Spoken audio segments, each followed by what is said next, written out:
G'day. You're listening to the reading of my book, Heston Russell, Forging the Will to Fight. Written and read by me, Heston Russell. Enjoy. This book is Heston Russell's memoir. It reflects Heston's present recollections of experiences over time.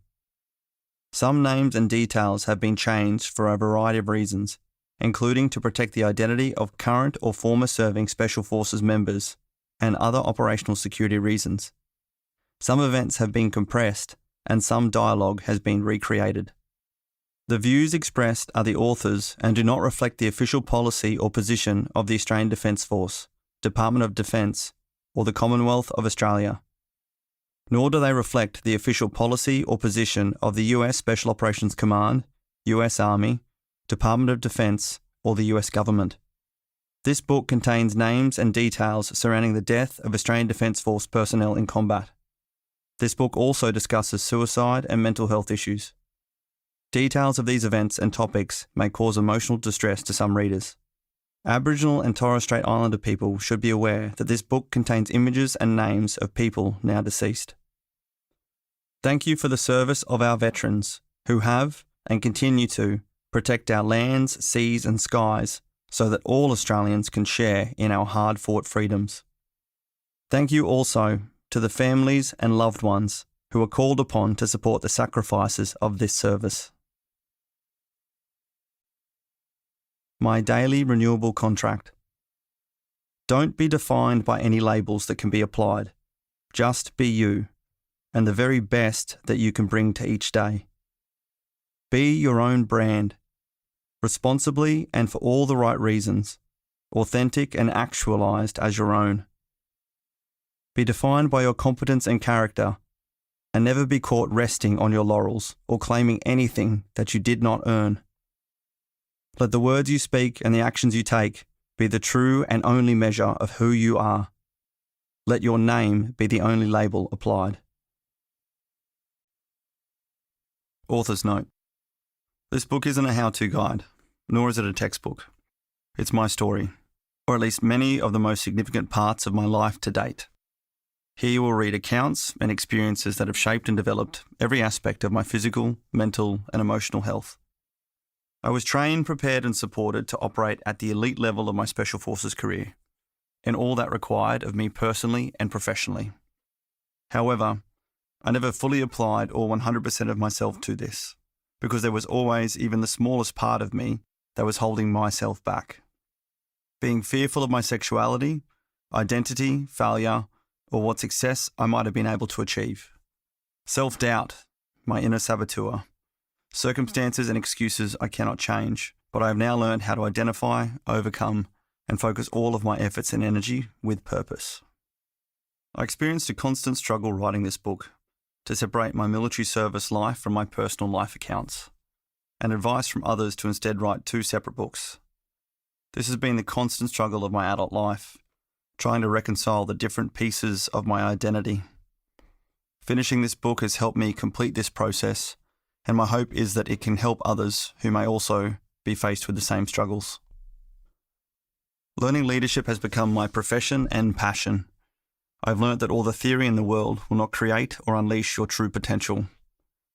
Real leadership will always come down to people and purpose, and uniting both to form the bonds of culture between. Learning to understand and accept yourself, discovering who you are, void of any labels, and allowing yourself to be inspired by people and purpose have provided the very best examples of leadership that I have seen and learnt. This book now provides me with the opportunity to share some of these experiences with you. There were so many more stories and lessons that I wanted to include in this book. So many accounts of experiences with the incredible people I serve with and who have filled parts of my life with purpose. I've written this book with the select segments of my life and career that I hope may provide value for anyone reading, regardless of your background or ambitions. All these stories are from my personal, first-hand experiences to the best of my recollection. This is not commentary or the writings of a journalist. Here you will read things that would probably be better left out if I wanted to preserve my own reputation or save embarrassment. However, many of these experiences taught me what not to do. lessons that I wish I learned from someone else instead. Perhaps reading them here may make the difference for someone else. For the young or aspiring military leader, this book should provide some insights into my accounts of learning, living, loving, succeeding, and failing in ways that I hope may help you to develop faster, stronger, smarter, and avoid the mistakes that I made. For the person reading this who is or knows someone who is struggling with any part of themselves, like I did for so long in accepting and understanding my sexuality, I hope this book can bring the same opportunities. I hope that this book may help anyone to achieve what I have now learnt is the greatest strength of any and all leadership: authenticity. Learning to accept yourself and lead in your own life. In the context of the Royal Commission into Defence and Veteran Suicide, this book should provide a detailed insight into the journey I took, a journey that very nearly made me another statistic of veteran suicide. Whoever you are reading this, I hope that my story may help you on your journey in some way, as we all continue the constant process of learning within our own lives. Prologue. October 21st is a date that I will never forget. On October 21st, 2012, I was 26 years old and leading my commando platoon on combat operations in Afghanistan.